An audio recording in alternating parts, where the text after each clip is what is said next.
Malalar uyushmasi. Birinchi qism. Bu voqea o'tgan yili kuzda bo'lgan edi. Sherlok Holmsning huzurida allaqanday juda semiz, o'rta yoshlardagi qizg'ish malla kishi o'tirardi. Men ichkariga kirmoqchi bo'ldim-u, lekin ikkovlarini qizg'in suhbatini ustida ko'rib chiqib ketishga shoshildim. Ammo Holmes meni xonaga sudrab olib kirib eshikni berkitdi. Kelganingiz ayni muddao bo'ldi, azizim Watson, dedi u muloyimgina. Sizlarga xalal bermay dedim. Nazarimda banddek ko'rindingiz. Ha, bandman, juda ham bandman. Narigi xonaga chiqib kutib tura qolsam bo'lmasmikin? Yo'q, mister Uilson, dedi u semiz kishiga murojaat qilib. Bu jentelmen muvaffaqiyatli chiqqan tadqiqotlarimizning ko'pchiligi menga ancha-muncha do'stona yordam ko'rsatgan. Aminmanki, sizning ishingizga ham foydasi tegsa kerak. Semiz kishi o'tirgan yeridan sal qo'zg'alib, menga bosh irg'adi. Uning semizlikdan qisilib ketgan kichkina ko'zlarida menga sinchkovlik bilan tikildi. Mana bu yerga, divanga o'tiring, dedi Holmes. U kresloga o'tirdi va oyga to'lgan vaqtlarda odatiga ko'ra ikkala qo'lini uchlarini chirmashtirdi. Bilamanki, azizim Watson, dedi u. Siz mening hamma g'ayrioddiy narsalarga, kundalik hayotimizning maromiga buzadigan hamma narsaga ishqiboz ekanimni ma'qullaysiz. Agar sizga g'ayrioddiy voqealarga ishqibozlik bo'lmaganda, mening kamtarona sarguzashtlarimni shu qadar zavq-shavq bilan yozib bormas edingiz. Zotan sidqidildan aytishim kerakki, sizning ba'zi hikoyalaringizda mening foydali faoliyatim bir qancha bo'rttirib ko'rsatiladi. Rostini aytganda, sizning sarguzashtlaringiz menga hamisha hayotda qiziq tuyulaveradi, deb e'tiroz bildirdim men. Kun kechagina sizga eng zo'r xayol kuchi ham kundalik hayotimizda uchraydigan g'ayrioddiy va alomat hodisalarni tasavvur etishdan ojiz degan edim shekilli. Men o'sha zahotiyoq bu fikringizni unchalik to'g'ri bo'lmasa kerak degan edim. Shunga qaramay, doktor, meni haq deyishga majbur bo'lasiz. Aks holda sizni shu qadar son-sanoqsiz ajoyib va g'ayrioddiy faktlarga ko'mib tashlaymanki, fikrimga qo'shilishga majbur bo'lib qolasiz. Mana, aqalli hozir menga mister James Uilson aytib bergan voqeani olaylik. Bu voqea bo'lib o'tgan vaziyat mutlaqo sodda, oddiy, holbuki umrim bino bo'lib bunday voqeani eshitgan emasman. Mumkin bo'lsa, mister Uilson hikoyalaringizni takrorlasangiz. Buni sizdan do'stim doktor Watson hikoyaning boshini eshitsin, debgina iltimos qilayotganim yo'q. Men o'zim ham har bir ikir-chikir tafsiloti bilan mumkin qadar yaxshiroq tanishib chiqsam, odatda menga biron hodisani hikoya qila boshlaganlarga shunga o'xshagan minglab hodisalar esimga tushadi. Ammo e'tirof etishga majburman. Men hech qachon bunga o'xshagan voqeani eshitgan emasdim. Semiz mijoz biroz g'ururlangan, ammo ko'kragini kerib, paltosining ich cho'ntagidan g'ijimlangan kir gazeta oldida uni tizzasiga yozib qo'ydi. U bo'yinini cho'zib bosilgan ilonlarga ko'z yugurtirarkan, men boshdan oyoq razm solib, Sherlok Holmesga taqliddan uning kiyimini va tashqi qiyofasiga qarab, kim ekanini bilib olishga kirishdim. Afsuski, mening kuzatishlarim deyarli hech qanday natija bermadi. Biroq ko'rishdayoq uning o'ziga bino qo'ygan, befarosat, tepa-tepiranmas oddiygina bir mayda do'kondor ekanini payqash mumkin edi. Ketak kulrang shimi, beo'xshov kirgina qora sugining tugmalari solinmagan, qora nimchasi ustida tilla suvi yuritilgan yo'g'on mis zanjiri yiltirar, uning uchida jevak o'rnida parma bilan teshilgan allaqanday bir to'rt burchak metal parchasini osilib turar edi. Nimdoshgina silindriga va g'ijim baxmal yoqadi. O'ngib ketgan qo'ng'ir paltosi yonginasidagi stulda yotardi. Xullas, bu odamga qancha razm solmay, uning qizg'iz sochidan boshqa ko'zga tashlanadigan joyini ko'rmadim. Uning qandaydir xunuk bir voqeadan sarosimada ekanini ko'rib turardi. Mening mashg'ulotim Sherlok Holmesning sinchkov nazarida chetda qolmadi. Albatta, har kimga ayonki, dedi u tabassum bilan. Bizning mehmonimiz bir vaqtlar jismoniy mehnat bilan shug'ullangan.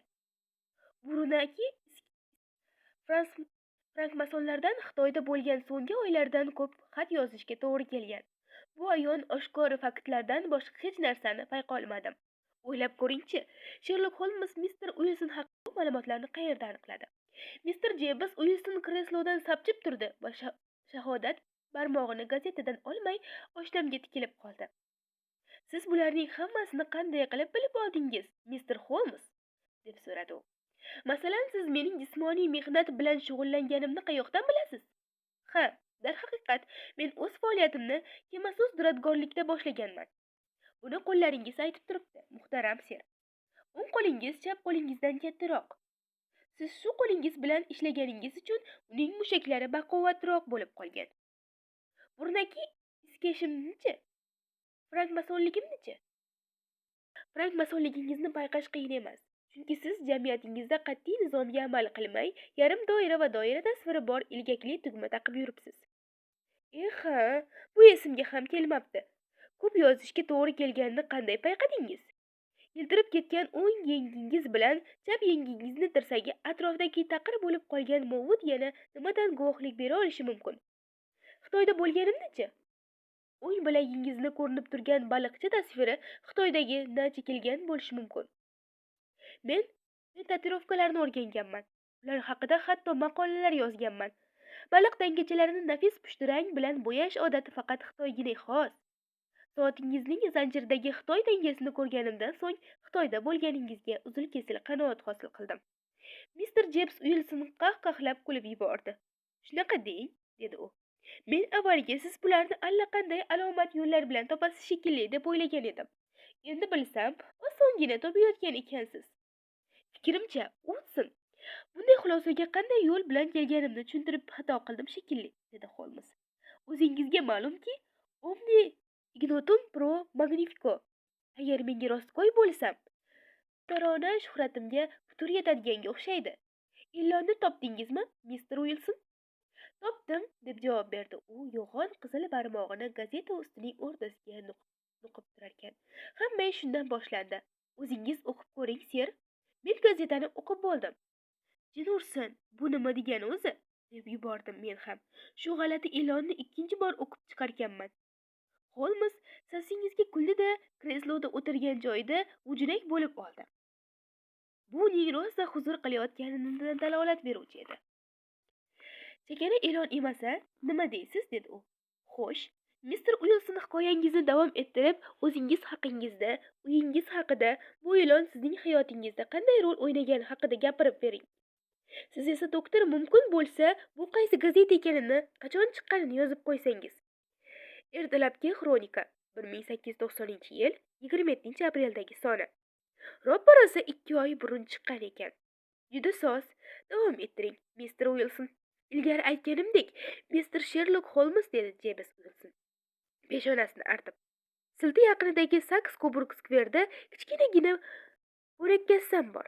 Ishlarim ilgari ham uncha yaxshi emas edi. So'nggi 2 yil davomida esa undan keladigan daromad amal taqal bilan tirikchilik o'tkazib turishga yetardi. Bir vaqt 2 yordamchi bor edi. Hozir esa bitta. Unga haq to'lashing og'ir edi-yu, ammo u mening ishimni o'rganish imkoniyatiga ega bo'lish uchun yarim maosh evaziga ishlashga rozi bo'ldi. O'sha qimmatli yigitchaning oti nima? Deb so'radi Sherlock Holmes. Nomi Vincent Spaulding. Uni yigitcha deb bo'lmaydi. Yoshi nechadaligini aytish qiyin. Undan epchilroq yordamchi topish mahol. Uning mensiz ham kuni o'tib 2 barobar ortiq pul topa olishini ham juda yaxshi tushunaman. Modomiki u mamnun ekan, unga o'z manfaatlarimga putur yetkazadigan fikrlarni uqtirishimning nima hojati bor? Darhaqiqat, nima hojati bor? Nazarimda juda omadingiz kelgan ekan. Siz yordamchingizga boshqalarga qaragandan 2 barobar kam haq to'larkansiz. Bizning davrimizda bunday betama xizmatchilar kamdan kam uchraydi. Yordamchimning kamchiliklari ham bor, dedi Mr. Uilson. Surat olishga bunaqangi ishqiboz odamni hech qachon uchratmaganman. Ish vaqtida apparatni shaqillatgan. Keyin esa xuddi quyon iniga urib ketgandek yerto'laga sho'ng'iydi-da, plastinkalarning doriga solib ochiltiradi. Uning katta nuqsoni shu. Umuman esa chakki xizmatchi emas. U hozir ham xizmatingizni qilib turgan bo'lsa kerak? Ha, ser. O'sha shu amal taqal qilib ovqat pishirib, uyni supurib-sidirib turadigan 14 yoshar qizaloq, boshqa hech kimda yo'q. Xotinim o'lib ketgan, bolalarim ham yo'q. Uchalovimiz tinchgina turmush kechiryapmiz, ser. Uyning chirog'ini yoqib, ijara haqqini to'lab turamiz. Ko'rgan kechirganimiz shu. Bu e'lon bizni yo'ldan adashtirdi, deb gapini davom ettirdi Mr. Uilson. Bugun ro'ppa rosa 8 hafta bo'ladi. Spaulding qo'lida shu gazeta bilan idoramga kirib kelganiga. Qani endi meni ham xudo malla qilib yaratgan bo'lsa, Mr. Uilson. Nega? Deb so'radim men. Mana, dedi. Malalar uyushmasida yangi o'rin tayin qilinibdi. Bu o'rinni egallagan odamga haziltagam daromadga ega bo'lmaydi. U yerda ishga kirmoqchi bo'lgan talabgorlardan ko'ra bo'sh o'rinlar ko'proq bo'lsa kerak. Vasiylar ham pullarini nima qilishlarini bilmay rosa boshlari qotayotgandir. Agar sochimning rangi o'zgarib qolganida bormi? Albatta o'sha serdaromad o'rinni egallardim. Bolalar uyushmasi nima degani o'zi? Deb so'radim men. Bilasizmi, Mr. Holmes, men yursak emasman. Ish ketidan quvmayman. Ish o'zi meni qidirib keladigan bo'lgani uchun ba'zan haftalab, ostona xatlab ko'chaga chiqmayman. Shuning uchun ham olamda bo'layotgan ishlardan bexabar qolaman. Yangiliklardan hamisha maroq bilan eshitaman. Siz nahotki bolalar uyushmasi haqida hech qachon eshitmagan bo'lsangiz? Deb so'radi taajjub bilan Spolding ko'zlarini chaqchayib. Hech qachon. Bu meni juda ham taajjublantirdi. Chunki siz o'sha bo'sh o'rinni egallashga haq huquqini bo'lganlardan birisiz-ku. Bu qancha daromad keltirishi mumkin? Deb so'radim. Yiliga 200 funt sterlingga yaqin. Ortiq emas, juda ham yengil ish. Uning ustiga ayni vaqtda har qanday boshqa ish bilan ham bemalol shug'ullansa bo'laveradi. Tabiiyki, quloqlarimni ding qildim. Chunki mening muassasam so'nggi vaqtlarda juda oz daromad keltirmoqda. Yiliga qo'shimchasiga 200 funt esa ancha kunimga erishishi mumkin edi. Bu uyushma haqida bilganlaringizni aytib bering, dedim. O'zingiz ko'rib turibsiz-ki, deb javob berdi Spolding, menga e'lonni ko'rsatib. Bolalar uyushmasida bo'sh o'rin bor ekan, mana bu adresi. Tafsilotlarini bilmoqchi bo'lsangiz, shunga murojaat qilishingiz mumkin. Bilishimcha, bu uyushmaga Ezekiel Hopkins degan amerikalik birdovdir tabiat millioner asos solgan. Uning o'zi qizg'ish malla tusli bo'lib dunyoga hamma bolalarga xayrixoh ekan. U o'layotganida o'z vasiylariga katta mablag' qoldirib, bu mablag'ni sochlarida to'q malla tusdagi odamlarning qismatlarini yengillatishga ishlashni vasiyat qilgan ekan. Aytishlaricha, bu baxtiyor odamlarga tuppa-tuzuk mablag' to'lasharmish. Ulardan deyarli hech qanday ish talab qilishmasmish. Axir malla odamlar million-ku, dedim men. Ularning har biri bo'sh o'rinni egallashga keladi. Siz o'ylaganchalik ko'p emas ular, deb javob berdi. Ko'rib turibsizki, e'lon faqat londonliklarga, shunda ham katta kishilarga qaratilgan. O'sha amerikalik Londonda tug'ilib, yoshligini shu yerda o'tkazgan. O'zi tug'ilib o'sgan shaharga vali-ne'matlik qilmoqchi bo'lgan. Bundan tashqari, eshitishimga qaraganda, mallalar uyushmasiga sochlari och mallarang yoki to'q mallarang shaxslarni murojaat qilish foydasiz. U yerda sochlari yorqin, ko'zni qamashtiradigan, qizg'ish malla tusdagi kishilarning ishga olisharkan. Agar siz bu taklifdan foydalanmoqchi bo'lsangiz, Mr. Wilson, mallalar uyushmasining idorasiga kirib borishingiz kifoya. Ammo bir necha 100 funt deb asosiy mashg'ulotingizdan chalg'ib yurishingizni ma'nosi bormikan? O'zlaringiz ko'rib turibsizki, jentelmenlar, mening sochim yorqin, serjilo tusga ega bo'lgan to'q mallarang soch.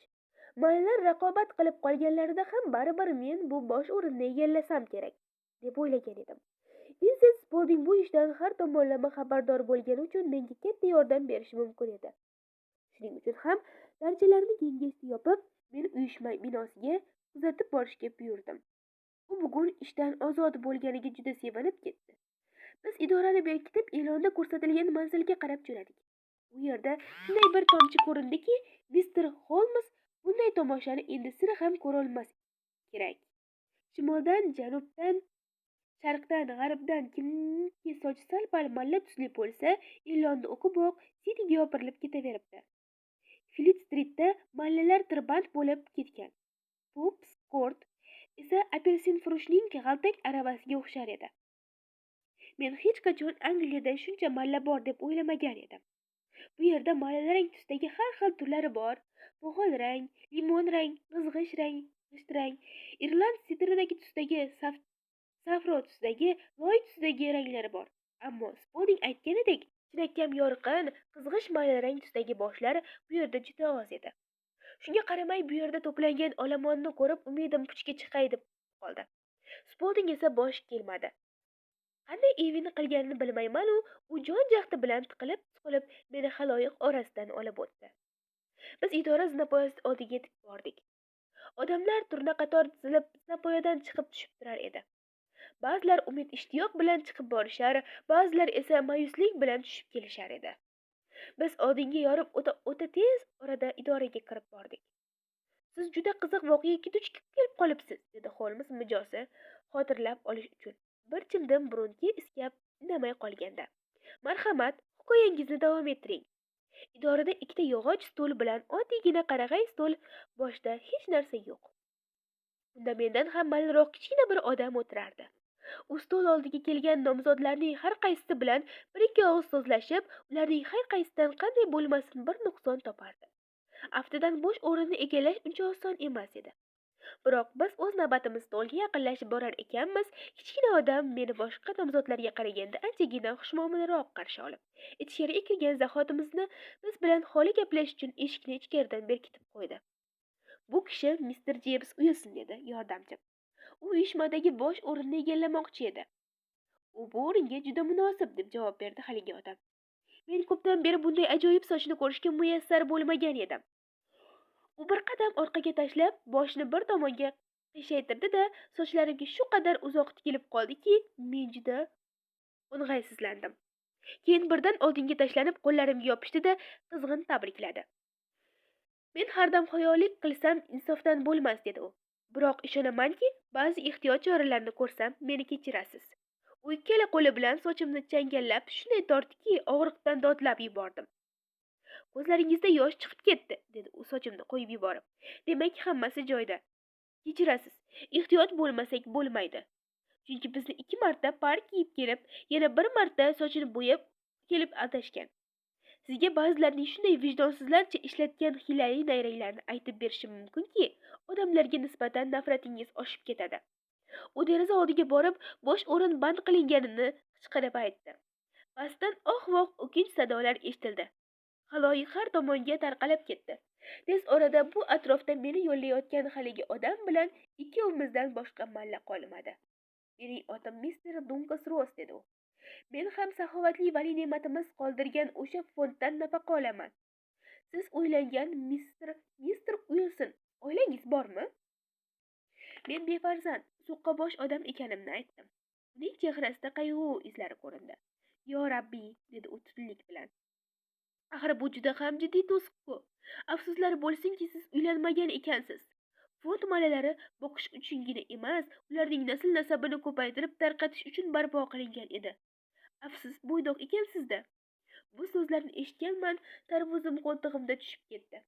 Mr. Holmes, nega desangiz meni olishmas ekan, deb xavotirga tushib qoldim. Ammo u o'ylab ko'rib yo'lini topishimni aytdi. Sizdan boshqa har qanday odam bo'lganda ham qoidadan chekinmasdik. Ammo shunday sochi bor odamni qo'llab-quvvatlash mumkin.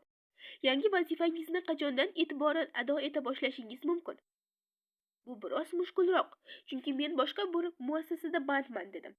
Bunisidan tashvishlanmang, Mr. Uilson, dedi Vincent Spaulding. Bu ishni siz o'zim ham eplayveraman. Bu yerda qaysi soatlarda band bo'laman, deb so'radim men. 10 dan 2 gacha.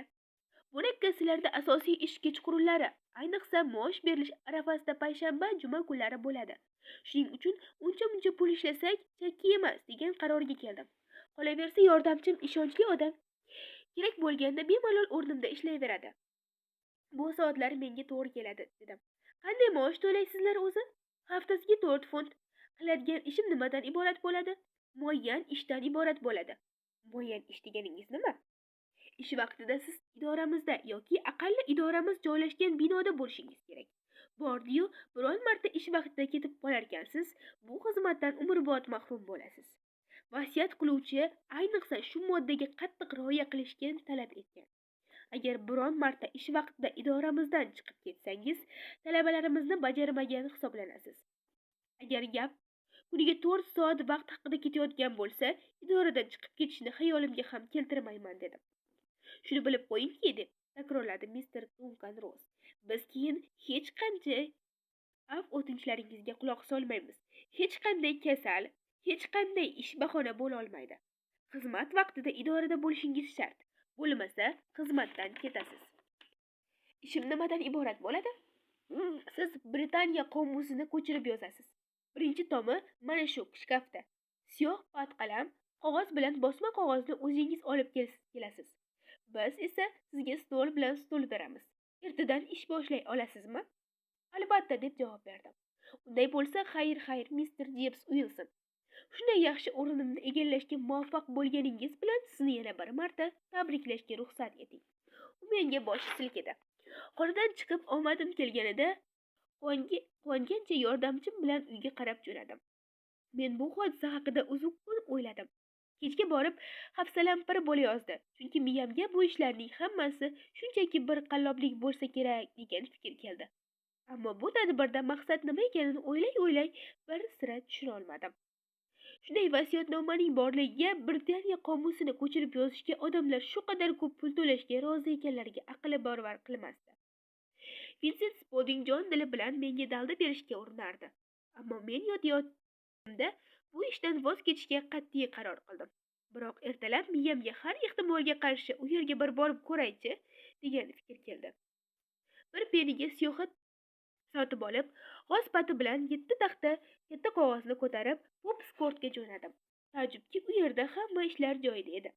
Juda sevinib ketdim. Stol ishlashim uchun tayyor qilib qo'yilgan. Mr. Duncan Ross meni kutib turgan edi. U menga A harfidan boshlashni buyurib chiqib ketdi. Ammo vaqti bilan idoraga qaytib kirib, ishlamayotganimdan xabar olib turardi. Soat 2da u men bilan xayrlasharkan, shuncha ko'p ko'chirib yozganimni maqtadi-da, orqamdan idoraning eshigiga berkitib oldi. Kunlar shu yo'sinda o'taverdi.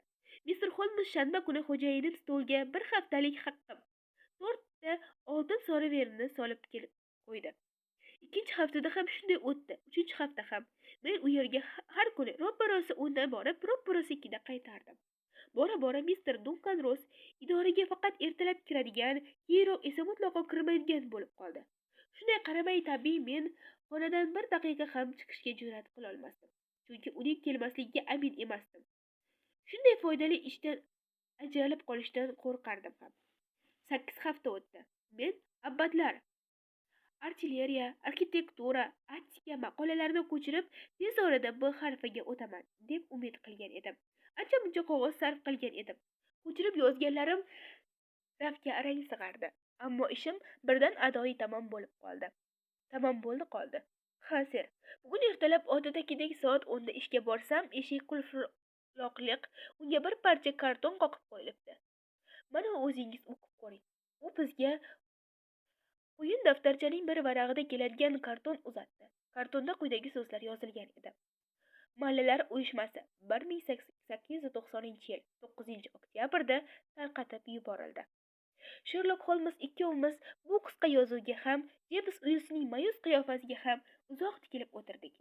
Nihoyat o'zimizni tiya olmagan qahqahlab yubordik. Buning hech kuladigan joyi yo'q deb qichqirib o'rnidan sapchib turgan mijozimizning qizg'iz sochlari taglariga qizarib ketdi. Agar siz yordam berish o'rniga ustimdan kulmoqchi bo'lsangiz, yordam so'rab boshqa odamga murojaat qilaman. Yo'q deb xitob qildi Holmes. Uni yana kresloga o'tkazarkan, sizning ishingizdan o'la qolsam ham voz kechmayman. Bu ishning yangiligidan dilim bahra oldi. Ammo uning meni kechirasiz. Har qalay qandaydir alomat jihati bor. Eshikka qoqib qo'yilgan bu yozuvni topganingizdan keyin nima chora ko'rdingiz? Hang-mang bo'lib qoldim, ser. Nima qilishimni bilmadim. Qo'shni idoralarga hammasiga kirib chiqdim. Lekin u yerdagilarning birontasi ham hech narsa bilmas ekan. Nihoyat pastki qavatda yashaydigan uy egasining oldiga kirib, mahallalar uyushmasiga nima bo'lganini bilmaysizmi deb so'radim. U bunaqa tashkilotni sira ham eshitmaganman deb javob berdi. Shundan keyin undan Mr. Duncan Ross kim bo'ladi deb so'radim. U bu ismni birinchi marta eshitib turishim deb javob berdi. Men 4-raqamli kvartirangizni ijaraga olgan jentelmenni aytyapman dedim. Mallani aytyapsizmi? Ha. Uning oti Wilson Morris. U yurist. Joyimni vaqtincha ijaraga olgan edi. Uning doimiy idorasi remont qilinayotgan ekan. Kecha ko'chib ketdi. Uni qayerdan topsam bo'ladi? Doimiy idorasidan. Adresini tashlab ketgan. Mana, King Edward Street 17. Avliyo Pavel Jonesning yaqinida. Men o'sha adresga qidirib dagilarning birontasi ham hech qachon Mr. Wilson Morrisning na Mr. Duncan Rossning nomini eshitgan ekan. Shundan keyin nima qildingiz deb so'radi Holmes. Keyin Saxe-Coburg skverga uyimga qaytib ketdim. Yordamchim bilan maslahatlashdim. U menga hech qanday yordam bera olmadi. U kutib turingchi, pochta orqali biron xabar berishar dedi. Menga to'g'ri kelmaydi, Mr. Holmes. Men shunday ajoyib joyni osonlikcha qo'ldan berib qo'ymoqchi emasman. Sizning mushkul ahvolga tushib qolgan kambag'al odamlardan o'z maslahatingizni ayamasligingizni eshitib yurardim. Shuning uchun to'ppa-to'g'ri oldingizga kelaverdim. To'g'ri qilgansiz, dedi Holmes. Siz aytgandek hodisa ajoyib hodisa. Men u bilan shug'ullanish imkoniyatiga ega bo'lganimdan baxtiyorman. So'zlaringizni eshitib shunday xulosaga keldimki, bu ish birinchi qarashda tuyulishi mumkin bo'lgan ko'ra jiddiyroq. Hazilkash ish emas, dedi Mr. James Wilson. Men haftasiga tushib turgan mo'maygina 4 funtdan mahrum bo'ldim. Shaxsan sizning to'g'ringizda gapiradigan bo'lsak, dedi Holmes, bu g'ayrioddiy uyushmadan nolishingiz o'rinsiz. Aksincha, fahmlashicha, u tufayli 30 funtcha boylik orttiribsiz. Bundan tashqari A harfidan boshlangan narsalar haqida chuqur bilim orttirganingizni aytmasa ham bo'ladi. To'g'ri, darhaqiqat shunday ser. Ammo men ularni qidirib topmoqchi edim. Ularni kimligini, agar bu qilmishlarini hazil deb bilsa, nega men bilan bu tariqa hazillashganlarini bilmoqchi edim. Bu ermak ularga juda qimmatga tushadi. Ular 32 funtlardan ajradilar. Biz bularning hammasini aniqlashga urinib ko'ramiz. Ammo avval sizga bir necha savol berishga ruxsat etsangiz, Mr. Wilson. O'sha e'lonni ko'rsatgan yordamchingiz sizdan qachondan beri xizmat qiladi? O'sha vaqtda bir oycha bo'lib qolgan edi. Sizni u qayerdan topgan edingiz? Mening oldimga gazetada e'lon berganim keyin kelgan edi. E'loningizni o'qib o'shaning o'ziga kelganmidi? Yo'q, 10 tacha odam keldi. Nima uchun o'shaning o'zinigina oldingiz? Qarasam chaqqaroq, haqni ham kam to'lanadigan, yarim maosh olib ishlashga rozi bo'lganingni uchdingizmi? Ha. O'sha Vincent Spaulding deganingizni qiyofasi qanaqa? Kichik jussali, g'olabor, serharakat. 30 ga borib qolgan bo'lsa ham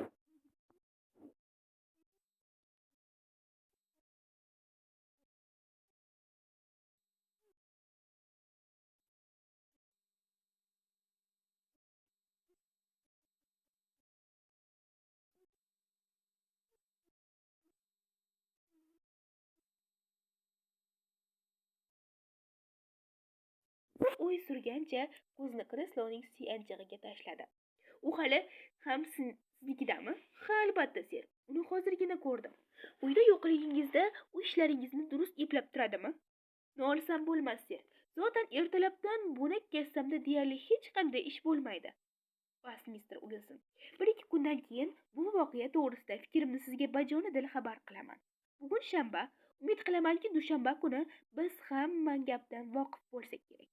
Xo'sh, o'tsin, dedi Holmes mijozimiz ketgach.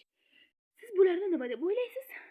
Hech narsa deb o'ylayotganim yo'q, deb ro'y-rost javob berdim men. Bu ish menga g'oyatda sirli tuyulmoqda. Taomil shuki, dedi Holmes. Bu hodisa qanchalik g'alati bo'lsa, uning sirli tomonlari shu qadar kam bo'ladi. Olomon orasidan oddiy qiyofali odamni topish nechog'li qiyin bo'lsa, oddiygina jinoyatlarni aniqlash ham shu qadar mushkul. Ammo bu hodisani mumkin qadar tezroq bartaraf qilish kerak. Xo'sh, endi nima qilmoqchisiz, deb so'radim. Chekmoqchiman, deb javob berdi u. 1-3 marta trubka chekkunida o'ylab mag'zini chaqsa bo'ladigan masala, shuning uchun ham men 10 minutcha gapga solmay tursangiz. U ozg'in tizzalarni yig'ishtirib, qirg'iy burniga yaqin olib borganda kresloda g'ujinak bo'lib oldi va ko'zlarini yumib allaqanday g'alati bir qushning tumshug'iga o'xshagan qora sopol trubkasini tishlagancha uzoq o'tirdi. Men uni uxlab qoldi deb o'ylab o'zim ham mizg'iy boshlagan edimki, qat'iy bir qarorga kelgan odamdek o'rnidan sakrab turdi.